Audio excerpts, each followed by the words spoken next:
बंगाल वालों अगर बुरा नहीं माने तो बात आज करूं हाथ जोड़ के, मस्जिदों के 2-2 करोड़ के मीनार बनाने की बजाय कोशिश करो कि वो 2-2 करोड़ गरीबों पे खर्च करो और उनको मजबूत करो। अगर हमारी कौम 10 साल में मजबूत हो गई तो 2 नहीं बल्कि 10 करोड़ के मीनार हम बना सकेंगे। इसलिए मेरी गुजारिश है, जलसों के खर्चे भी कम करो, शादियों के खर्चे भी कम करो और सब खर्चे कम करके अपनी कौम को मजबूत करो। हुजूर अलैहिस्सलाम इसीलिए तशरीफ लाए थे। तो दीनदार बनो, मालदार बनो, और नंबर 3 एजुकेशन पे बहुत मेहनत करो। कोई भी जाहिल न रहे, कोई भी अनपढ़ न रहे, खूब खूब पढ़ाओ अपने बच्चों को। 10वीं 12वीं तक कभी मत रुकना, बल्कि अपने बच्चों को IAS बनाओ, IPS बनाओ, डॉक्टर बनाओ, इंजीनियर बनाओ। डॉक्टर भी BOMS वाला मत बनाओ, बल्कि MD और आला से आला डिग्री दिलाओ। अब आप कहेंगे मौलाना पैसे नहीं है, मैं आपसे कहता हूं हर साल ईद पे नया कपड़ा न बनाना पड़े न बनाओ, धुले हुए कपड़ों पे ईद कर लो, लेकिन अपने बच्चों की तालीम पे खर्चा करो। इसी तरीके से किसी और जगह पर पैसे लगाने की बजाय 10 साल अगर इन 3 निकात पर आपने मेहनत कर दी, दीनदार बनो, मालदार बनो और एजुकेशन को आम करो, हर बंदे को पढ़ा लिखा बनाओ। आप कहेंगे मौलाना नौकरी नहीं मिलती, मैं कहता हूं हम नौकरी के लिए नहीं पढ़ते, हम अच्छा इंसान बनने के लिए पढ़ते हैं। इसलिए कि पढ़े लिखे की तिजारत में अनपढ़ की तिजारत में फर्क है, पढ़े लिखे की गुफ्तगू में अनपढ़ की गुफ्तगू में फर्क है, पढ़े लिखे के उठने बैठने में अनपढ़ के उठने बैठने में फर्क है। देखो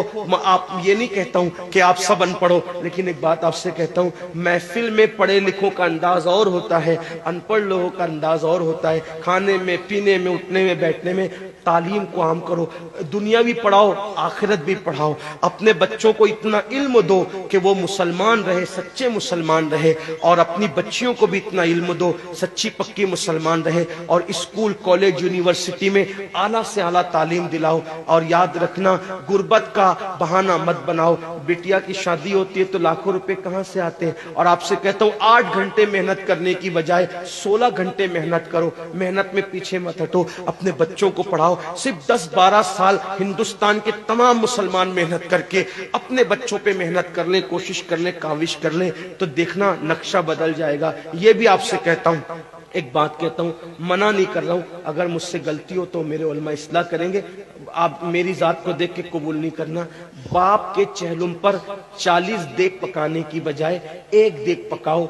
उन 40 देगों का खर्चा बचाकर किसी बच्चे की तालीम पर अपने बाप के इसाले सवाब के लिए खर्चा कर दो।